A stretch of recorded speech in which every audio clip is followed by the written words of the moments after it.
suportado pelas empresas na atualidade diz respeito à contratação de pessoas portadoras de necessidades especiais. A contratação passou a ser obrigatória pela Lei 8.213 de 1991, que em seu artigo 93 estabelece um percentual variável de 2 a 5% a ser cumprido por empresas com 100 ou mais empregados.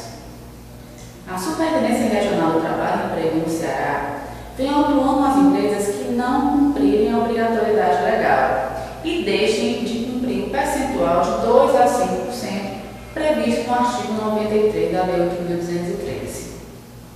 Cleto Gomes, advogado associado, na defesa do interesse dos seus clientes, ingressou com ação anulatória de auto de infração lavrada pela SLTE. No entender de Cleto Gomes, advogados associados, o INSS não vem cumprindo com a sua obrigação de capacitar os beneficiários reabilitados ou pessoas portadoras de necessidades especiais, impossibilitando, então, que as empresas cumpram a obrigação de contratação de pessoas portadoras de necessidades especiais.